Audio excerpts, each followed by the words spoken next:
Hey, well, I think it's about time to get started. So, welcome everyone to the Grand Rapids Art Museum.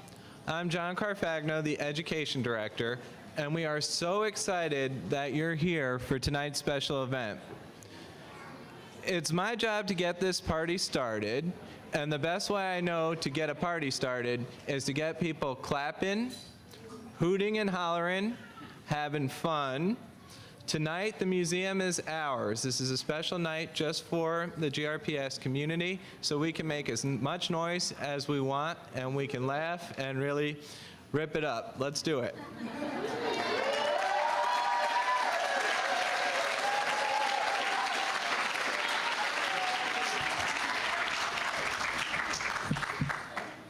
Thank you, Barb. The mic is a little bit low because I am only going to be up for a little bit, and I promise you that. And we'll have it for our third graders at just the right height.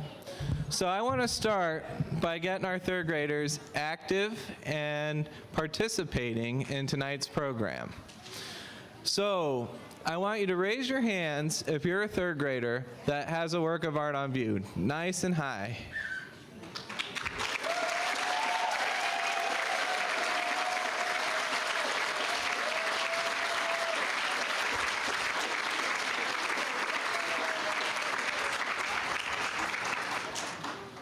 These are the stars of the evening, and we are here to celebrate the incredible animals that have sprung forth from their creativity and their imagination. So student artists, I need you to help me a little bit. I want you to think for a few seconds about the animal that you created back at school. Can you picture him or her or it? Okay, when I count to 3, I want you to make the noise that that animal would make. Okay? Ready? 1, 2, 3. Make the noise.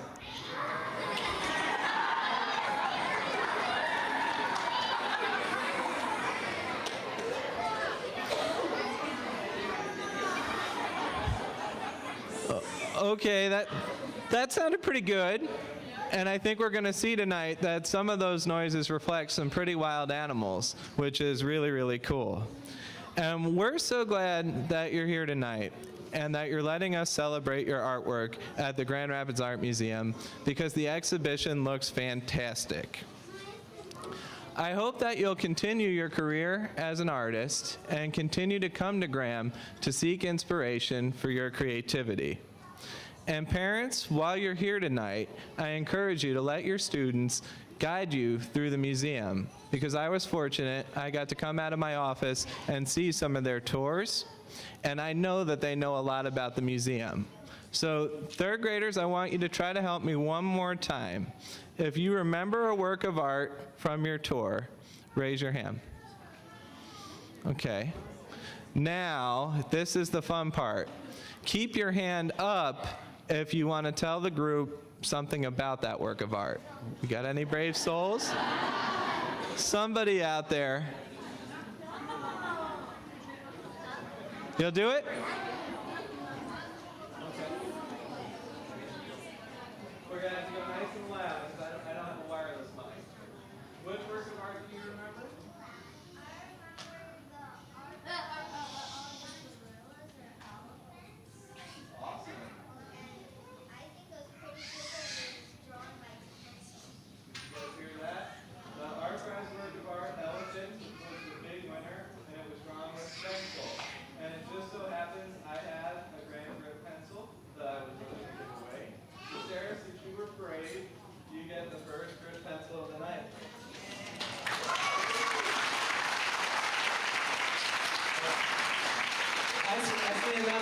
Brave soul here.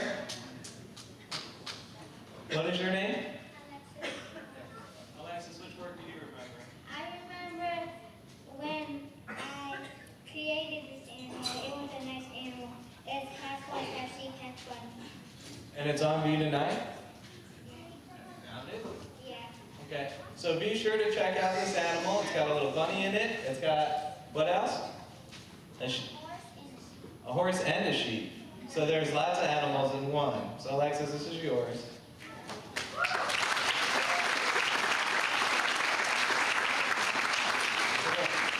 have been told that I need to keep it quick tonight, so we're going to keep things moving. And we're going to move now into a little bit of an overview about what Language Artists is. So tonight marks the conclusion of the third year of our curriculum integration program, which was designed to position the students' field trip to Graham at the center of a unit of study. I'm certain that you're going to enjoy browsing examples of the works of art that were created and asking this evening's stars questions about their work. I wanted to take just a few minutes to highlight some of the very special people whose hard work makes this unit of study possible.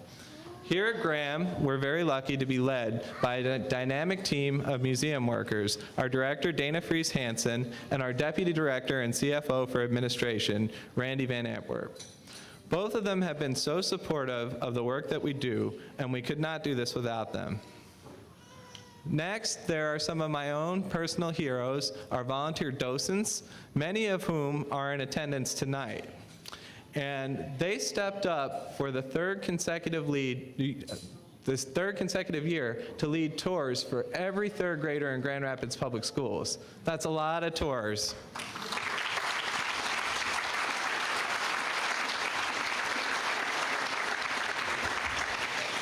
So they're here tonight. If you recognize any of them from the picture when you're out in the galleries, be sure to say thank you. They open the students' hearts and minds to learning here at Graham.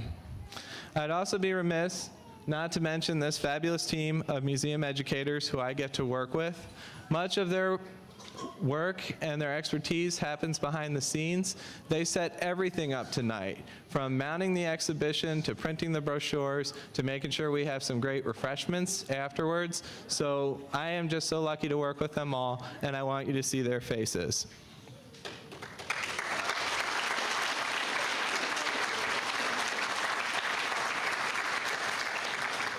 So this guy here is our school programs coordinator, Christopher Bruce. His talents and energy have taken Language Artists to new heights, and we also continue to be blown away by how he works with our powerhouse team of curriculum consultants, which consists of Barbara Wissey, a language arts expert who served for over 35 years in the district, and Dr. Cindy Todd, the program chair of art education at Kendall College of Art and Design. We're entering our fourth year of working together on this project, and we have grown to be quite a family. On behalf of the museum, another important part of my job tonight is to share our gratitude to the incredible staff of Grand Rapids Public Schools. Many representatives from the central office are in attendance this evening, and I can tell you that our community is so fortunate to have our schools led by such a collaborative, supportive, and innovative group of educators.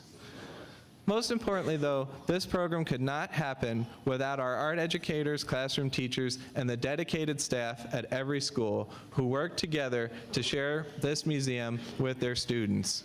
We are grateful that they continue to embrace an art-centered, curriculum-integrated approach to teaching and learning. Truly, this takes a village.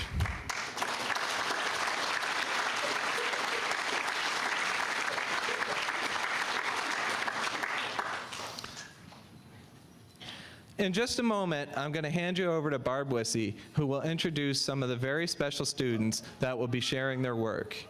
In previous years, the Language Artists Curriculum team has spoken at this event about how this unit of study works and how it came together.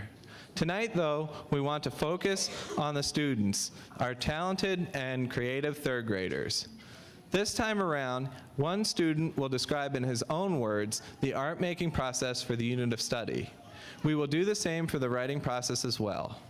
From there, we will hear from our two finalists whose writing and artworks combine to be reflective of the highest achievement on this unit of study. So this is who we're going to see. First, the artistic process, then the writing process, and then our two highest achievers. Before we jump in, though, I have one other aspect that I think is of note and should be mentioned, and that is that Language Artists is a nationally recognized program. It's been awarded 2 consecutive years of funding from the National Endowment of the Arts. Here you see a list of the local sponsors who support and partner with us so that we are able to continue developing the training, curriculum materials, and tour experiences that make Language Artists great. So without any further ado, that's enough from me. You'll see me later on in the event just for a brief rundown, but now I'm going to hand you over to Barb Wissey and tonight's Shining Stars from Grand Rapids Public Schools.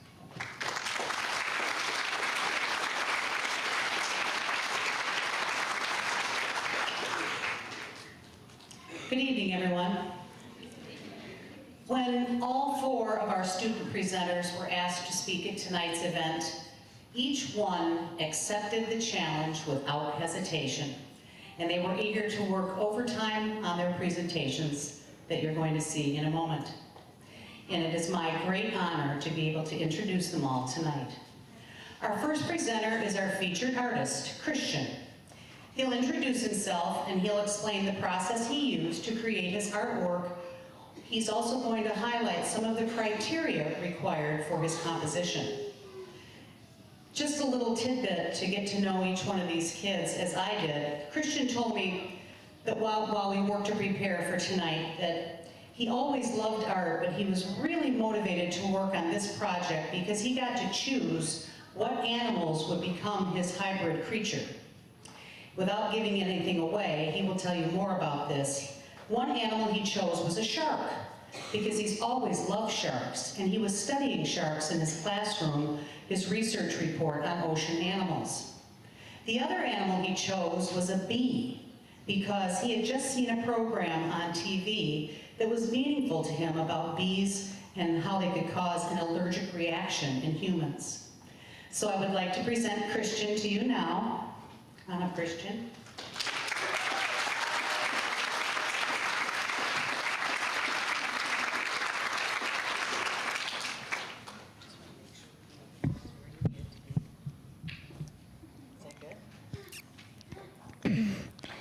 Hello, my name is Christian Zacharias Reyes.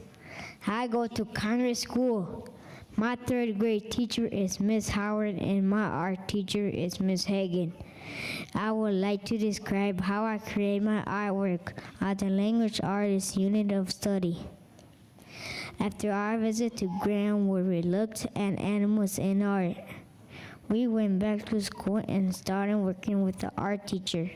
She told us she wanted to combine 2 animals to make our creature. I picked a shark and a bee because they are both dangerous animals. I also thought that it would be fun to combine a big animal and a smaller one. I named my creature Shark Bee. I picked a habitat of a jungle because my mom from Guatemala, she told about her beautiful country many times. There are land and water because Shark Bee live partly on land and partly in the water.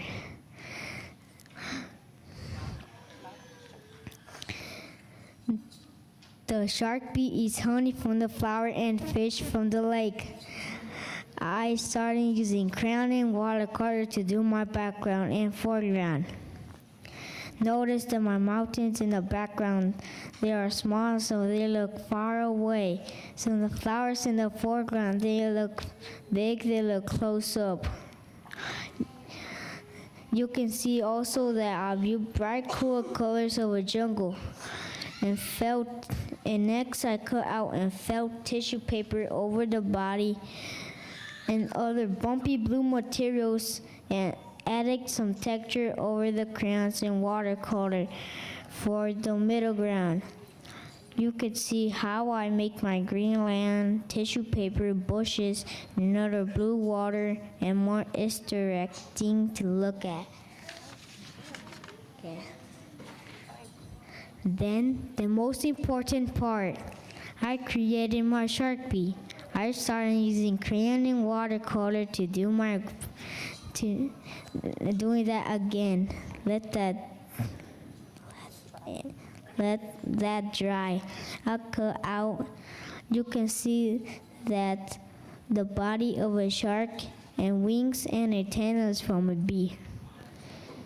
You can see also the back stinger in the back of his tail. Sharkbee had 6 tiny legs, are black and yellow like a bee. The expression face of Sharkbee face is angry and ferocious because he's worried about the giant lizard smashing over the jungle to eat him. You have to imagine the giant lizard. It isn't in my picture, but it's in my story. After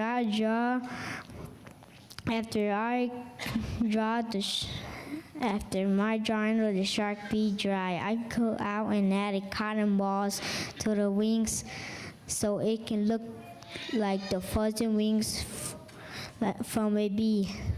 I used felt and tissue paper over the body to make it more real. The last thing I did, I glued the Sharkbee onto the paper. I made it like he diving down for his heart open to attack the giant lizard. This is my process I use to create my creature. Thank you.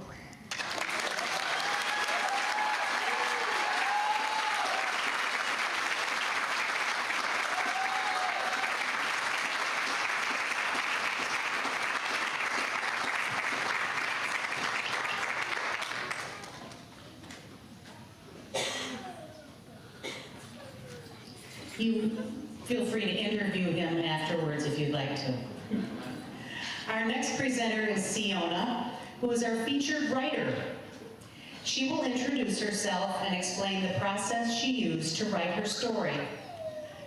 While we were working to prepare for her presentation tonight, I told Siona what a strong beginning, middle, and ending she had in her story. I explained that lots of teachers use the image of a sandwich for teaching beginning, middle, and end, and how she had used that model in her writing, successfully in her writing. I told her the slice of bread is the beginning, it's kind of the introduction, it's small.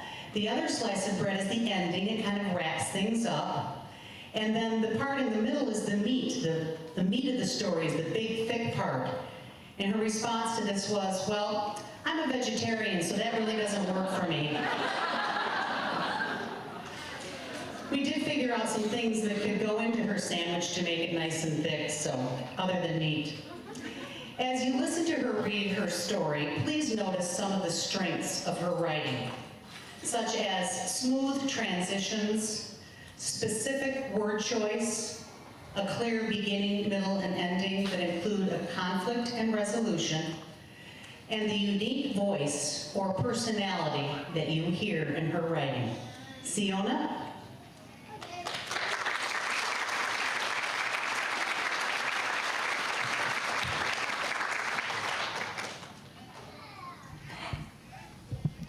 Hello, my name is Siona Wilson. I go to Grand Rapids Montessori. My teacher is Miss Liza, and my art teacher is Miss Maddox.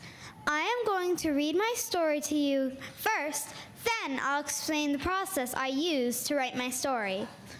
True friends. Yahoo! Zelda and Bucky have fun every day playing in the grasslands of Africa. Zelda is a peregrine falcon and a leopard mix. Bucky is a mix of a beaver and a duck. One day, while playing tag in their favorite field, Bucky and Zelda were in the middle of a chase. Suddenly, Zelda saw a very large shadow leap over her, and then Bucky disappeared. Zelda caught a glimpse of Bayan, a bird and a lion, with Bucky in his mouth. Zelda had to help Bucky. She ran as fast as a race car, speeding on a racetrack to get to Bayan's den. When Zelda reached Bayan's lair, she saw it. Bayan standing over a fire, cooking Bucky live like a rotisserie chicken. Zelda blew the fire out and snarled at Bayan. Bayan snarled back. A face-to-face face-off was on. Bayan pounced on Zelda, but Zelda moved to the side. Bayan missed. Zelda flew out of the window. Bayan followed. Zelda knew it was time to battle. She came to the ground. Bayan followed. Snarls filled the air. Zelda decided to end it. She clawed Bayan right in the wing, then quickly flew away. Bion tried to follow Zelda, but since Zelda clawed his wing, he could not fly. When Zelda and Bucky were finally reunited, they ran back to their favorite field to continue playing tag. True friends will always be there for each other, no matter the challenge. They just hoped Jerd, the jaguar bird, was not hungry and looking for its prey.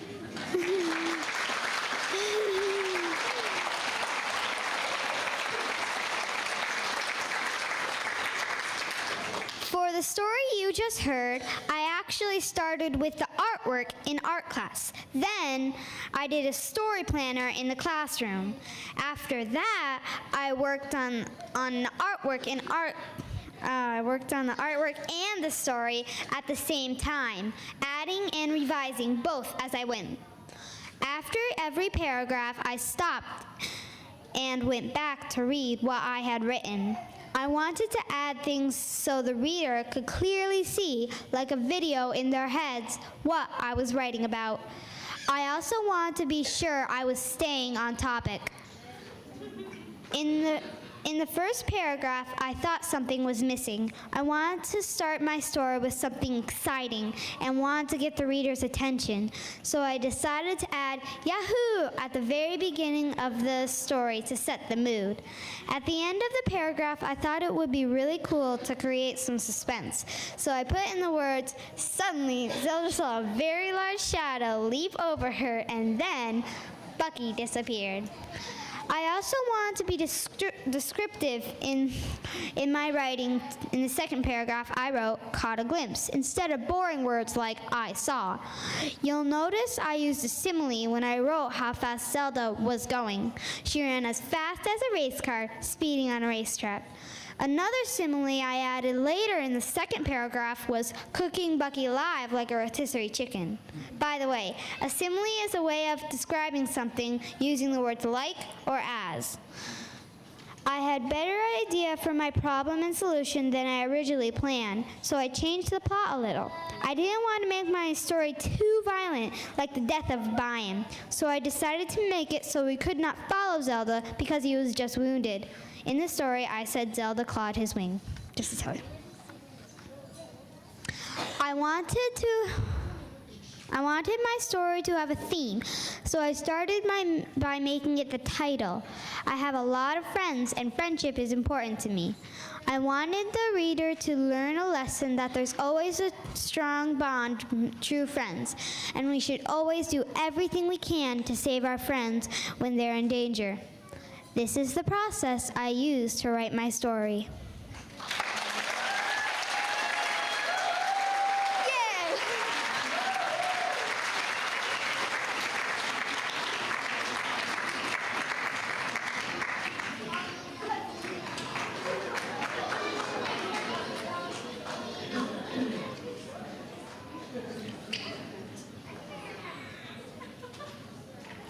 Our next presenter is Sarah, who is a finalist, our first finalist tonight.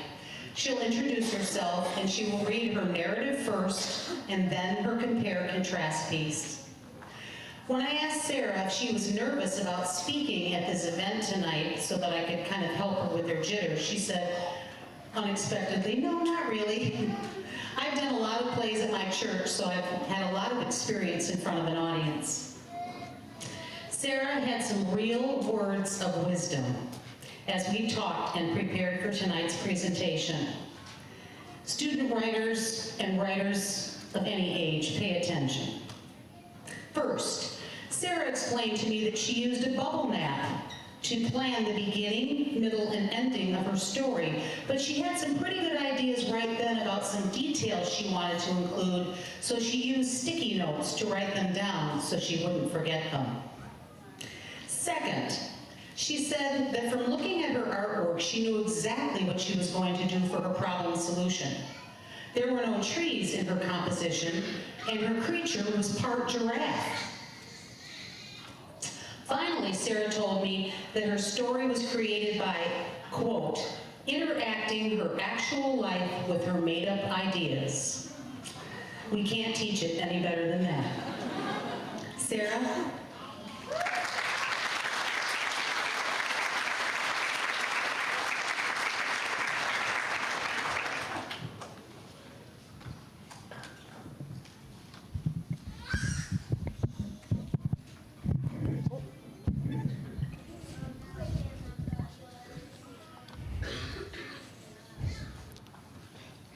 Hello, my name is Sarah Jesperson. I go to C.A. Frost Environmental and Science Academy. My teacher's name is Mrs. Kondalak and my art teacher's name is Mrs. Ford. I will be reading my story first, then I'll read my compare and contrast piece. The Gerdulf. A long time ago, there's a mythical creature called the Gerdulf. The Gerdulf was part giraffe, part turtle, and part flamingo. It lived in deep rivers and high mountains. The Gerdulf has a hard green shell, a long yellow neck, a fluffy mane, 4 flippers with hooves, a long red tongue, and a soft pink tail. One day, when the Gerdulf woke up in the beautiful sunshine, he was surprised. All the trees were cut down. Gerdulfs get hungry very fast and cannot go very long without eating. The Gerdulf knew this, so after a little bit of thinking, he decided the best thing to do was go out and look for leaves on trees somewhere else. He traveled across deserts and through jungles and faced many dangers. While on his journey through the desert, he encountered a snake and was chased. He decided to face his pursuer and turned around. He opened his mouth and grabbed the snake. He whipped the snake and the snake went flying through the air for miles. There goes the snake, the Gerdulf thought. As the Gerdulf continued his journey, his flippers ached. He went as slow as a snail. Rumble, rumble went his belly. It was now the 3rd day he had traveled. He was so famished, but in the distance he could see a farmhouse. He noticed a farmer coming out of the barn door.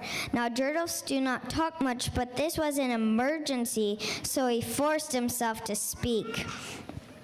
"Hey, farmer," yelled the Gerdulf. "Hi, I'm a Gerdulf, and I am very hungry. Do you have any apple trees?" asked the Gerdulf. The farmer replied, "Yes, right over there." The farmer told the Gerdulf he could take as many apples as he wanted. So the Gerdulf walked over to the orchard and decided he would only take 1 tree a year. He wanted to be polite and not greedy. So thanks to the farmer, the Gerdulf was never hungry again. Now I will read my compare and contrast piece. My painting, the Gerdulf, is similar to passenger pigeons nesting because both paintings have water in the background. They are also alike because the pigeons and the Gerdulf both have soft feathered tails. Another similarity is the paintings both have richly colored sky. My painting, the Gerdulf, is different because in my picture, there are no trees, and in passenger pigeons nesting, there are tons of trees. My picture is also different from passenger pigeons because Louis Luhmann's picture is more realistic and the Gerdulf is more abstract. Another thing that makes our paintings different is in Louis Luhmann's picture, the pigeons have soft, feathery wings used for flying. The Gerdulf has a hard, rough, heavy green shell which does not let him fly. Those are 3 similarities and 3 differences between passenger pigeons nesting and the Gerdulf.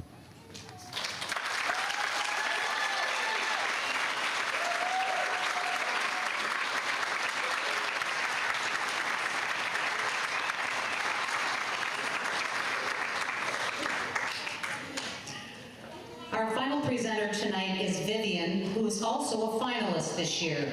She will introduce herself and read her narrative, and then she will read her compare-contrast piece. While working with Vivian to prepare for tonight, I told her how impressed I was with her story. I asked, "Do you just love writing?" And she said, "Well, yes, I like writing, but art is really my favorite and what I love the most." I asked if this story was better than her usual writing, and she said emphatically, "Oh, yes." I asked her why she thought this was the case, and her answer was, and I quote, "I put lots of details in my artwork, and then it increased my writing variety. I saw the fruit in the artwork, and I used that as part of my story. Instead of just a river, I added rocks and fish and used those details to create my problem and solution. I feel like doing the art first really improved my writing."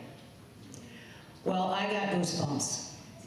Unsolicited, she had stated the exact reason this project is so powerful. Vivian?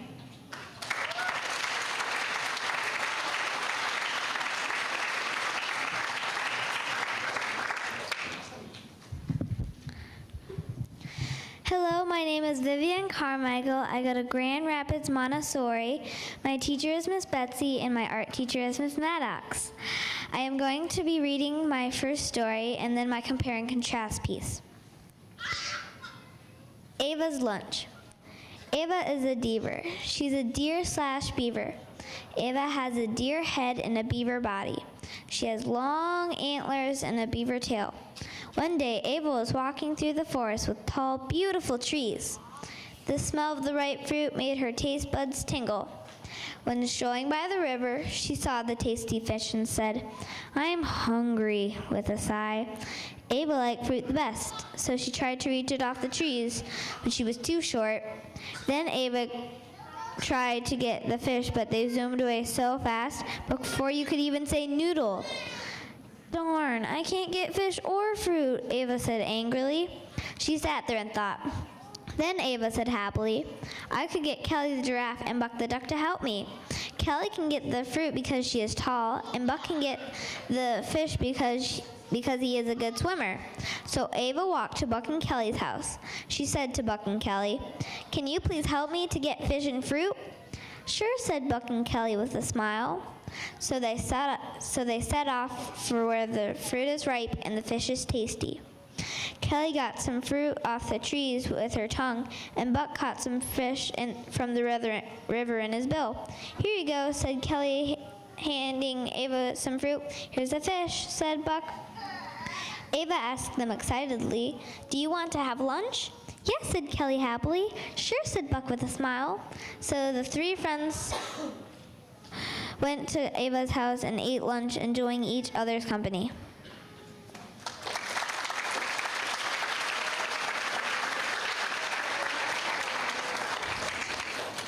Now here is my compare and contrast. My Deaver and Lewis Lumen Cross's bird's eye view of passenger pigeons nesting have some similarities.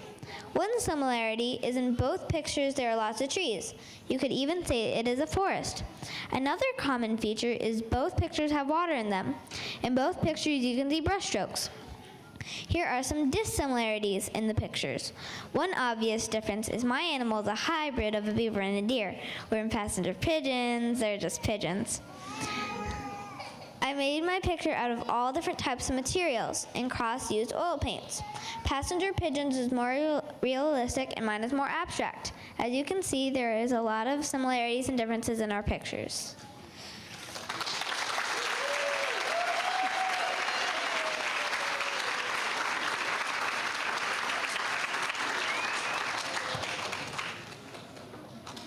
Okay, I have a really tough act to follow here. As you know, our students did a great job. So I have a few words by way of conclusion. One thing that I ask is that nobody leave the auditorium until we do the most important thing of the night, which is make sure we get a great photo of all of our language artists up at the stage. So I'm going to call everyone forward in just a little bit. But before I do that, I had a few words I wanted to say. You know, each year I get to stand at this podium and marvel at the abilities of our GRPS students. So apart from activating their creativity and imagination, Language Artists builds essential skills that continue to contribute to their success as fourth graders when they come back and are tested on the MEP. You heard from Barb and from the students themselves about the skills that they're building and developing through this lesson plan, and that is something that we get so excited about. So, in recognition of the students' accomplishments, every student with a work on view tonight is going to receive some special gifts from Graham. Each one of them has a set of special limited edition postcards that feature their works of art that we think look pretty sharp. They're also each going to get one of our fancy Graham grip pencils, which are actually a ton of fun to write with. And everybody who has a work of art on view is invited to come back to Graham because we've given free passes in your gift bags. So come back and see the exhibitions and be inspired to continue creating. Also, our finalists, Sarah and Vivian, are going to receive family memberships, so they'll have access to Graham whenever they want during the next year.